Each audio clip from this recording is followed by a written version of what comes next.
जय श्री कृष्ण। श्रीमद भागवत महापुराण अष्टम स्कंद अध्याय 21। 3 પગલા પૂરા ન થવાથી ભગવાને બલિરાજાને બાંધ્યો। શ્રી સુખદેવજી બોલ્યા, એ રાજા, ભગવાનના પગને છેક સત્યલોક સુધી આવેલ જોઈ તેના નખરૂપી ચંદ્ર વડે જેમના લોકની કાંતિ ઝાંખી થઈ હતી અને પોતે પણ તે નખરૂપી ચંદ્રની કાંતિમાં ડૂબી ગયા હતા, એવા બ્રહ્મા તથા મરીચ વગેરે ઋષિઓ, મોટા વ્રતધારી સનંદન વગેરે યોગીઓ, વેદો, ઉપવેદો, નિયમો, યમો, તર્કો, ઇતિહાસો, વેદના 6 અંગો, પુરાણો, સંહિતાઓ અને બીજા પણ યોગરૂપી પવનથી પ્રજ્વલિત થયેલા જ્ઞાનરૂપી અગ્નિ વડે કર્મરૂપી મેલ બાળી નાખનારા મહાત્માઓએ કે જેઓ જે ચરણના સ્મરણ પ્રભાવથી કર્મ વડે ન મળતા બ્રહ્માના ધામમાં જઈ શક્યા હતા, તેમણે ભગવાનના એ પગને વંદન કરી પછી પવિત્ર કીર્તિવાળા અને વિષ્ણુ ભગવાનના નાભી કમળમાંથી ઉત્પન્ન થયેલા બ્રહ્માએ છેક સતલોક સુધી છેક ઊંચે ગયેલા વિષ્ણુ ભગવાનના તે પગની અર્ધ જોડ આપી પૂજા કરી તથા ભક્તિથી સ્તુતિ કરી। હે રાજા, જેને ભગવાનના ચરણને ધોયો હતો તે બ્રહ્માના કમંડળનું જળ પોતાને પ્રાપ્ત થયેલી પવિત્રતાથી સ્વર્ગની ગંગા રૂપે થઈ, જે ગંગા આકાશમાં વહેતી નીચે ઉતરી ભગવાનની નિર્મળ કીર્તિની પેટે 3 લોકને પવિત્ર કરે છે। પછી જેમણે પોતાની વિભૂતિ સમેટી લીધી હતી, વામન સ્વરૂપ સ્વીકાર્યું હતું, એવા તે વામન ભગવાન રૂપ પોતાના નાથને બ્રહ્માદિ લોકપાલોએ પોતાના સેવકોની સાથે રહી અનેક પ્રકારની ભેટો અર્પણ કરી, તેમજ સ્નાનાદિના જળ, અર્ધ્ય જળ, પુષ્પોની માળાઓ, દિવ્ય ચંદનના વિલેપનો, સુગંધી ધૂપ, દીવા, સાળની ધાણી, અક્ષત, ફળ ને ચવારાથી તેઓએ ભગવાનના પગની પૂજા કરી। પછી ભગવાનના પરાક્રમને મહિમાથી યુક્ત સ્ત્રોતો, જય શબ્દો, નૃત્ય, ગીત, વાદિત્ર અને શંખ તથા દુંદુભીના ધ્વનિઓથી ભગવાનની જય ઘોષણા કરી, તેમજ મન જેવા વેગવાળા રીંછોના રાજા જાંબુવાને ભેરીના શબ્દોથી સર્વ દિશામાં ભગવાનના વિજયોત્સવની ઘોષણા કરી। બીજી તરફ યજ્ઞ દીક્ષા લઈને બેઠેલા પોતાના સ્વામી બલિરાજા પાસેથી 3 પગલાને બહાને આખી પૃથ્વી પડાવી લીધેલી જોઈ અસુરા અત્યંત ક્રોધાવેશમાં આવી બોલી ઉઠ્યા, આ વામન બ્રાહ્મણ નથી પણ માયાવીઓમાં શ્રેષ્ઠ ગણાતા વિષયો છે, તે બ્રાહ્મણ વેશમાં ગુપ્ત રહી દેવોનું કાર્ય સાધવા ઈચ્છે છે। આ આપણા શત્રુને બટુકનું રૂપ લઈ 3 પગલા પૃથ્વી માગીને યજ્ઞમાં કોઈને શિક્ષા ન કરવી એવી પ્રતિજ્ઞાવાળા આપણા સ્વામીનું બધું પડાવી લીધું છે। આપણા રાજા બલિ નિત્ય સત્યવ્રતધારી બ્રાહ્મણ ભક્ત તથા દયાળુ હોઈ હમણાં તે યજ્ઞ દીક્ષા લઈને બેઠા છે, તેથી ખાસ કરીને તે અસત્ય પાસ કરી શકે તેમ નથી, માટે આપણે જ આનો નાશ કરી નાખીએ તે જ ધર્મ છે। તેમ કરવાથી આપણે આપણા રાજાની સેવા પણ કરી ગણાશે। આમ કહી બલિરાજાના સેવક અસુરોએ શસ્ત્રો હાથમાં લીધા અને હે રાજન, તેઓ સર્વ ક્રોધાયમાન થઈ ત્રિશૂલો તથા પટ્ટીસો હાથમાં લઈ બલિરાજાની ઈચ્છા ન હોવા છતાં વામન ભગવાનને મારી નાખવા ઘસ્યા।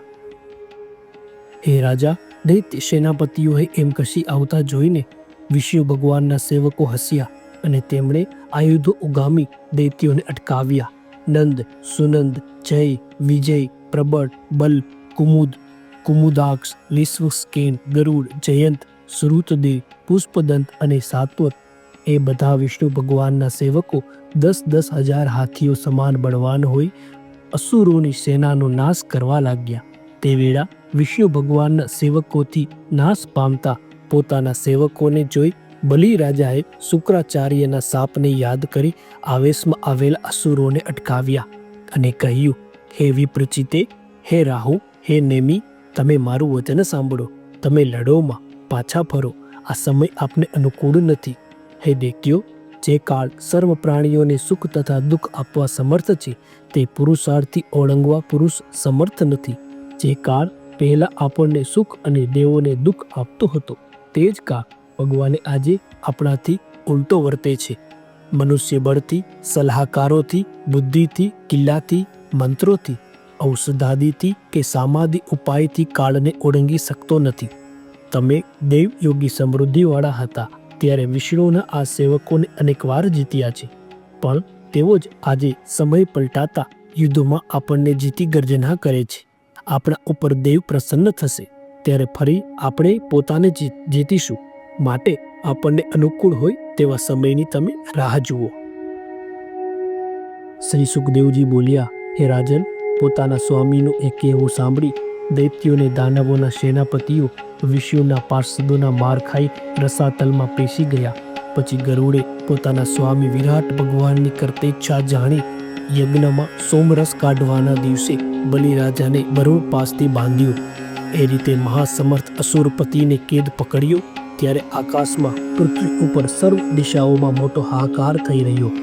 પછી હે રાજા, વરુણના પાસોથી બંધાયેલો અને રાજલક્ષ્મીની ભ્રષ્ટ થવા છતાં જેની બુદ્ધિ સ્થિર હતી અને યશ ઉદાર હતું એવા તે બલિરાજાને વામન ભગવાને કહ્યું, હે અસુર, તે મને 3 પગલાં પૃથ્વી આપી છે, તેમાંથી 2 પગલે મેં બધી ત્રિલોકી પામી લીધી છે.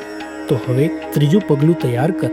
આ સૂર્ય જ્યાં સુધી તપે છે, ચંદ નક્ષત્રોની સાથે જ્યાં સુધી પ્રકાશે છે અને મેઘ જ્યાં સુધી વરસે છે ત્યાં સુધીની તારી માલિકીની પૃથ્વી ગણાય છે.